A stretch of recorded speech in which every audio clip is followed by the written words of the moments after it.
अनमोल वचन अखिल भारतीय संत मत सत्संग के संस्थापक और गृहस्थ में आनंद योग के जनक परम संत महात्मा परम पूज्य श्री यशपाल जी महाराज अर्थात परम पूज्य भाई साहब जी द्वारा प्रतिपादित इन अनमोल वचनों का पालन करना अति आवश्यक है।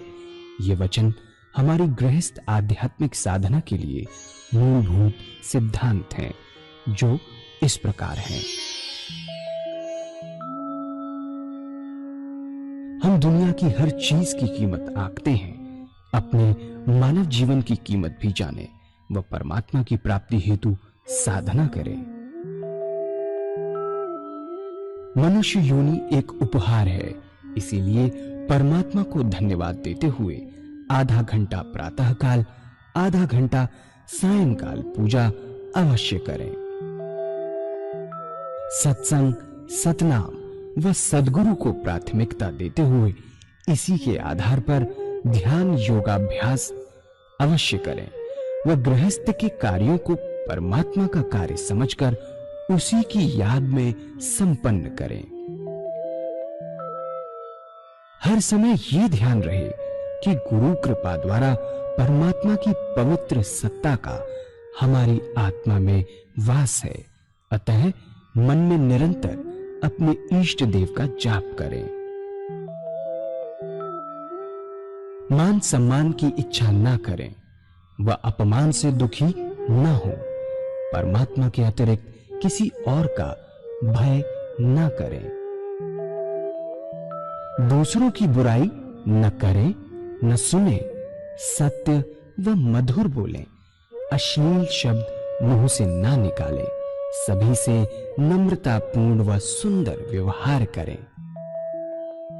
धर्म पत्नी के अतिरिक्त अपने से बड़ी से माता जैसा, बराबर की से बहन जैसा व छोटी से पुत्री जैसा व्यवहार करें।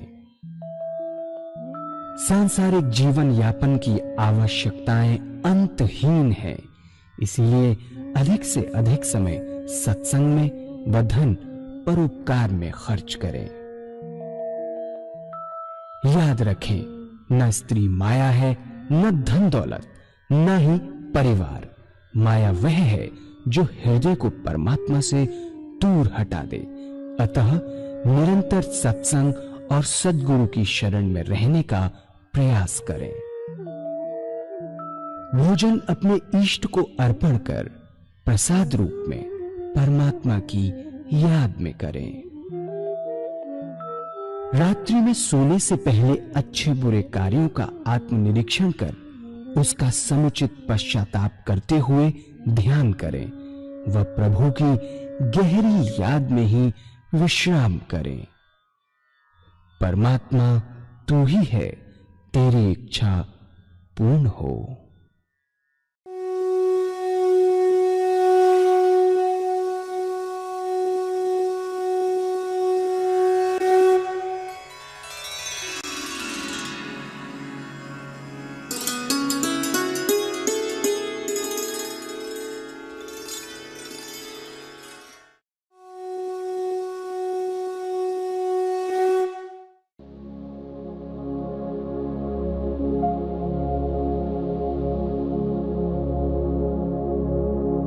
जय सद्गुरुदेव जय पद शरणम श्रेयस रूप चरणों शरणम।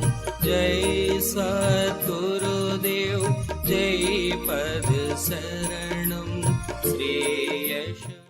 दूसरे वो भाई हैं जो निराकार भगवान के उपासक है, जो परमात्मा की मूर्ति को नहीं मानते, वह भगवान के नाम को पकड़ें और उस नाम को चुने जो आपकी आत्मा को सबसे सुंदर और अच्छा लगता है। हिंदू भाई ओम, मुसलमान भाई अल्लाह, सिख भाई वागुरु, क्रिश्चियन भाई क्राइस्ट या गॉड। जो आपकी आत्मा को प्यारा लगे उसको पकड़े, उसको चुनिए। जो नाम आपकी आत्मा को प्यारा लगे उसे चुने और उसको पकड़े, और आसन तो वही है, सुख आसन से पलौती लगाकर बैठे, हृदय की तरफ निगाह रखें, बड़े प्यार से बैठिए, आनंदमय अवस्था बनाइए। ख्याल करें कि जब आपका हृदय दुख दुख करता है, हार्ट बीट, उससे ओम नाम निकल रहा है। जो जो नाम आपने चुना है वह निकल रहा है, हृदय ओम ओम कह रहा है, जवान नहीं कह रही। शुरू शुरू में दिक्कत होती है, तब तक आप मानसिक जाप कर सकते हैं, ओम ओम ओम, बड़े प्यार से। धीरे धीरे ऐसी अवस्था आती है कि आपको बहुत स्पष्ट सुनाई देने लगता है कि हृदय से ओम की आवाज निकल रही है। ऐसी हालत पैदा होती है कि ना कोई दूसरा ख्याल रहता है, ना विचार। उसमें ऐसे तल्लीन हो जाते हैं कि अपना होश नहीं रहता, अपने आप से गायब हो जाते हैं, विचार शून्य अवस्था। जब चेतन अवस्था में आते हैं तो वही नाम सुनते होते हैं, फिर हमें एहसास होता है बड़े आनंद का। हमारा मस्तिष्क अनुपम आनंद से भर गया, बड़ी शांति मिली, बहुत शांति मिलती है। इतनी शांति कि अनुभव का विषय है ये। तो इन संतों ने पूजा का तरीका बताया, अगर इस तरीके से पूजा करेंगे तो विशेष लाभ होगा, चित्त की एकाग्रता प्राप्त होगी। धीरे धीरे हम सुषुप्ति की अवस्था में जाएंगे और सुषुप्ति से सहज समाधि में प्रवेश कर जाएंगे। धीरे धीरे हमें आत्मदर्शन, उसके बाद परमात्मा का अनुभव होने लगेगा और एक दिन ऐसा आएगा कि हम उससे एकाकार हो जाएंगे, ज्योति से ज्योति मिल जाएगी। इन संतों ने इस बात का विशेष ध्यान रखा, क्योंकि हम लोग गृहस्थी हैं कि हमारे काम काज समय न लिया जाए। साधन की पहली सीढ़ी का दूसरा स्टेप, हर मनुष्य भोजन करता है और भोजन करने में आधा घंटा दोपहर को और आधा घंटा रात्रि को लगाता है। यह समय ऐसा है कि खाली है, दुनिया के व्यवहार का आप कोई काम नहीं कर रहे होते। इस भोजन के तरीके में परिवर्तन लाना पड़ेगा। वास्तव में हमारा पुराना तरीका यही था जो मैं आपके सामने रखूंगा। वेस्टर्न कल्चर की हमारे ऊपर छाप पड़ी और हमारा स्टैंडर्ड 2.5 फुट ऊंचा हो गया। पहले जमीन पर बैठकर भोजन करते थे, अब मेज कुर्सी पर बैठकर भोजन करते हैं। इस बात में कोई अर्थ नहीं, कोई नुकसान नहीं। विशेष अर्थ क्या है कि जितने दुनिया के वार्तालाप है वो खाने की मेज पर बैठकर करते हैं, क्योंकि हमने अपने आप को वेस्टर्नाइज कर लिया, पश्चिम सभ्यता को अपना लिया। इस तरीके में तब्दीली लानी होगी यदि आप आध्यात्मिक जिंदगी चाहते हैं। अब वो परिवर्तन क्या है कि जब भोजन आपके सामने आ जाए, बड़े प्यार से बैठिए और भगवान को अर्पण कर दीजिए उस भोजन को। हर ग्रास, हर कौर अपनी इष्ट की याद में खाएं। ना कोई ग्रास परमात्मा की याद के पेट में जाए, ना कोई चीज बिना परमात्मा की याद के पिए। ये अभ्यास भोजन की एक विशेषता है। भोजन जिन विचारों में डूब कर किया जाता है, जो खून बनता है, उन्हीं विचारों का रंगा हुआ बनता है।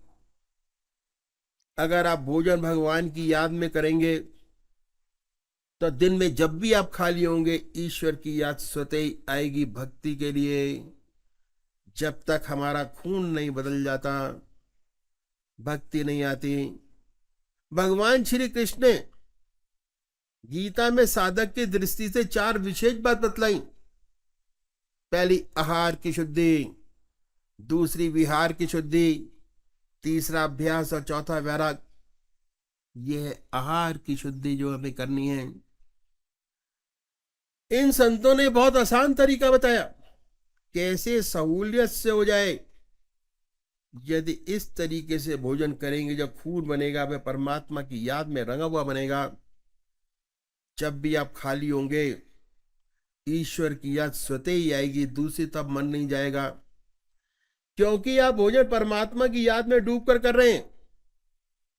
आधा घंटा और पूजा में भी परमात्मा की याद करते हैं। आधा घंटा दोपहर और आधा घंटा रात्रि भोजन का समय पूजा में बदल जाएगा। और तीसरी बात क्या है कि इन संतों ने स्वादेंद्रिय निग्रह पर बड़ा भारी जोर दिया। स्वादेंद्रिय निग्रह, जब तक स्वाद पर कंट्रोल नहीं होता तब तक आत्मा की सारी इंद्रियों पे कंट्रोल नहीं हो पाता। और स्वाद पर कंट्रोल करने का बड़ा सुंदर और सब तरीका इन संतों ने बताया। बहुत से महात्मा बहुत कष्ट उठाते हैं स्वाद पर कंट्रोल करने के लिए। कोई मीठा छोड़ता है, कोई फीका खाता है, कोई सारी चीजें मिलाकर खाता है, बड़ी तपस्या करते हैं। कोई कोई महात्मा तो घास घोट कर पीते। हमारे सदगुरुओं ने बड़ा रैशनल तरीका बताया, परमात्मा की याद में भोजन कीजिए, ऑटोमेटिक स्वादेंद्रिय निग्रह हो जाएगा। अब आप स्वादों से ऊपर उठ जाएंगे। अब आपके पूजा के 2 घंटे हो गए। आधा घंटा सुबह पूजा, आधा घंटा सायंकाल पूजा का, आधा घंटा दोपहर भोजन, आधा घंटा रात्रि भोजन का, 2 घंटे आपके अपने हो गए। आपने अपने बनाए 2 घंटे, परमात्मा की याद की, वो समय आपका अपना हुआ। उसके बाद आगे देखा कि हर मनुष्य सोता है और सोने में 6 घंटे सब सोते हैं, 6 घंटे लगाते हैं। क्या बताया कि सोने से पहले 20 मिनट परमात्मा को दे दें, सिर्फ 20 मिनट। बहुत बड़ी बात हो जाएगी, विहार की शुद्धि हो जाएगी। भगवान श्री कृष्ण ने विहार की शुद्धि पर बड़ा भारी जोर दिया। कैसे होगी इसका तरीका इन संतों ने बताया। जब दुनिया के सारे काम समाप्त हो जाएं, आप अपनी चारपाई पर बैठकर 2 काम कीजिए। आसन लगाने की जरूरत नहीं है। पहला आत्मनिरीक्षण कैसे करें, अपनी आत्मा से पूछिए कि आज आपसे कोई अच्छा काम बना क्या, ऐसा काम जिससे दूसरे की आत्मा प्रसन्न हुई हो। अगर ऐसा कोई परोपकार का काम आपसे बनाए तो क्या करना है, उसे अपने इष्टदेव के अर्पण कर दीजिए कि हे प्रभु, आपकी दया कृपा से हुआ। हमें ऐसी शक्ति कहाँ है जिससे किसी का अच्छा काम बने। आपने अवसर प्रदान किया और हमने कर डाला। आप इस अच्छाई को भगवान के अर्पण कर दीजिए कि आपकी दया कृपा से हुआ, आपको अर्पण है। फिर सोचिए कि आप में कोई कमी तो नहीं है, कोई खराबी तो नहीं है। अपनी आत्मा से पूछिए। इसके लिए किसी गाइड के पास जाने की जरूरत नहीं है। आपकी आत्मा आपसे बड़ा गाइड है, इसमें गुरु की आवश्यकता नहीं है। अगर आपकी आत्मा कहती है कि नहीं है तो बहुत अच्छी बात है। अगर कहती है कि आपकी जिंदगी में झूठ है, कपट है, आपकी जिंदगी में काम है, क्रोध है, लोभ है, मोह है, अहंकार है, ऐसी कोई चीज नजर आती है तो इसके लिए प्रायश्चित करना बहुत आवश्यक है। और हम भगवान के सामने प्रायश्चित करें कि परमात्मा इन कमियों से हमें दूर करे, मुक्ति दे। प्रार्थना बहुत बड़ी चीज है। परमात्मा के सामने अगर ऐसा करते हो तो भगवान हमारी आत्मा को बहुत ऊंचा उठाता चला जाता है। और प्रार्थना करने का सबसे सुंदर तरीका हम अपनी आत्मा से पूछें कि हमसे जो ये काम हो जाते हैं, बड़ी गड़बड़ है, उनमें से छोटी सी बात को पकड़े, बड़ी को नहीं। आदतवश हो जाते हैं, जैसे गप लड़ाने की आदत पड़ गई है, उसमें झूठ बोल जाते हैं। झूठ तो झूठ है, इससे कोई फायदा नहीं। अगर आपकी आत्मा कुढ़ती है, दुखी होती है उस क्रिया को करने के बाद, तो ऐसी छोटी छोटी बातों को पकड़िए, परमात्मा से वायदा कीजिए कि हे प्रभु, हमें ऐसी शक्ति प्रदान करो कि कल से ये छोटी सी खराबी ना हो। परमात्मा से वायदा कीजिए और अगले रोज से उस बात को छोड़ दीजिए। अगर आप छोड़ते चले जाएंगे तो आपकी इच्छा शक्ति बढ़ती चली जाएगी। धीरे धीरे बड़ी बड़ी कमियां, खराबियां जो आप में हैं, हम में हैं, जिन्हें सोचते हैं कि नहीं जा सकेंगी, उनमें भी परिवर्तन होता नजर आएगा, वे भी छूटती नजर आएंगी। पर शर्त एक है कि जिस बात का भगवान से वायदा करें उसे पूरा अवश्य करें। अगर वायदा करके पूरा नहीं करेंगे तो आपकी इच्छा शक्ति घटेगी। वायदा न करना चाहे लेकिन वायदा करके पूरा न करना खराब है। जो वायदा करें उसको पूरा अवश्य करें, इच्छा शक्ति बढ़ती चली जाएगी। इसके बाद अपने इष्ट का ध्यान कीजिए। जब आपके इष्ट की याद अच्छी हो आए, उसी के ध्यान में सो जाइए। ये अभ्यास, अगर ये अभ्यास करेंगे तो इसके बहुत विशेष लाभ आपको मालूम होंगे। कि जो ऐसे भाई बहन हैं जिन्हें ऊट पटांग सपने आते हैं, सपने आने बंद हो जाएंगे, नींद अच्छी आएगी, बेखबर होके सोएंगे। जब ये अभ्यास और बढ़ेगा तो आपके सपने बदल जाएंगे, सुंदर सुंदर सपने आएंगे।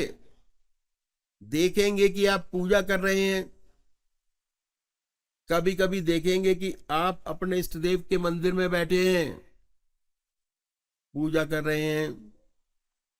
अपने इष्ट का दर्शन, अपने गुरु का दर्शन, सत्संग का दर्शन, ऐसी चीजों के दर्शन जिसमें आत्मा प्रसन्न होती है, ऐसे दर्शन आपको होंगे। फिर साधक जब और तरक्की करता है तो बड़े सुंदर अनुभव खुलते हैं। सोते सोते अनंत सूर्यों का प्रकाश नजर आएगा। सारा शरीर विद्युत से ओतप्रोत महसूस होगा। जब ऐसा साधक सोकर उठता है, उसके शरीर में बिजली दौड़ रही होती है, बड़ा अचंभा होता है। ऐसा साधक जिस ध्यान में सोया था, जब उठा वही ध्यान में उठा, वही ध्यान बना हुआ है, ध्यान की सुंदर अवस्था पाता है। जिस ध्यान की अवस्था में सोया था उससे अच्छे ध्यान की अवस्था में उठा। जो अच्छे साधक हैं, जिनके आज्ञा चक्र पर स्पंदन होता है, यदि सोते समय आज्ञा चक्र पर स्पंदन होता था तो जब उठेंगे वह स्पंदन और तेज होता मिलेगा। आत्मा यही कहती है कि मैं जिस ध्यान में सोया था, रात भर उसी का ध्यान बना रहा, तो 6 घंटे सोने के वास्तव में पूजा में बदल जाते हैं। बात क्या है कि मन का एक विशेष गुण है। मन रात को जिन विचारों में डूब कर सोता है, रात भर उन्हीं विचारों में पड़ा रहता है। हम लोग गृहस्थी हैं, कभी कोई मुसीबत आ पड़ी तो सोने से पहले उस मुसीबत की चिंता होती है, उसी चिंता में सो जाते हैं, स्वप्न उसी मुसीबत का देखते हैं, उठते हैं, वही चिंता और गहरी होती है। स्वप्न उसी मुसीबत का देखते हैं। एक बच्चा है, मां का दूध पीते पीते सो जाता है तो रात भर चप चप करता रहता है, मानसिक रूप से दूध पीता होता है। ये मन का विशेष गुण है। जो हमारे संत महात्मा हुए, उन्होंने इस चीज को पकड़ा और इतना सुंदर साधन आपके सामने लाकर रख दिया। मन का विशेष गुण है कि मन जिन विचारों में गहरा डूब कर सोता है, उन्हीं विचारों में पड़ा रहता है। अगर आप ईश्वर की याद में सोएंगे, परमात्मा से प्रार्थना करके सोएंगे, तो आपका ध्यान बना रहेगा और 6 घंटे सोने के पूजा में बदल जाएंगे। यही है विहार की शुद्धि, जिस पर भगवान श्री कृष्ण ने बड़ा भारी जोर दिया। विहार शय्या योगक्षेम का क्षेत्र है, जहां पर साधक को सच्ची प्रगति मिलती है। ये तरीका इन संतों ने बताया कि कैसे सच्चा विहार हमसे बने। इस तरह आधा घंटा सुबह पूजा, आधा घंटा सायंकाल पूजा, आधा घंटा दोपहर भोजन का, आधा घंटा रात्रि भोजन का, 6 घंटे सोने के। यदि हर व्यक्ति चाहे कितना बिजी क्यों ना हो अपने जीवन काल में, उस बिजी लाइफ के साथ साथ अपना बना सकता है 24 में से 8 घंटे अपना जीवन ईश्वर में बना सकता है। चाहे कितना ही व्यस्त क्यों ना हो, दुनिया के काम करने का सारा समय आपके पास मौजूद है, उसमें से एक भी सेकंड नहीं लिया गया। सारा समय संसार के व्यवहार का, व्यवसाय का, घर गृहस्थ का आपके पास वैसा का वैसा ही मौजूद है। ये है साधना का पहला स्टेप, पहली सीढ़ी। परमात्मा तू है, तेरी इच्छा पूर्ण।